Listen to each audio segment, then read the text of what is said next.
Hello guys! In this video I'm going to show you how to set the logging on the Avenza Maps application.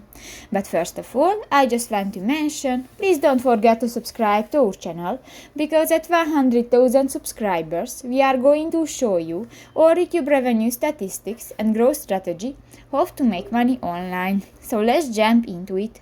First of all, open the application on your device. Click to the three dots at the upper right corner of the screen and click to the settings button. Here you can find the settings section. Click to the general button, the first option, and go to the last option, the debug settings. And here you can find the second section, the logging. And you can set different options: the enable logging, tracking diagnostics, enable GPS logging, reset debug log, and email log.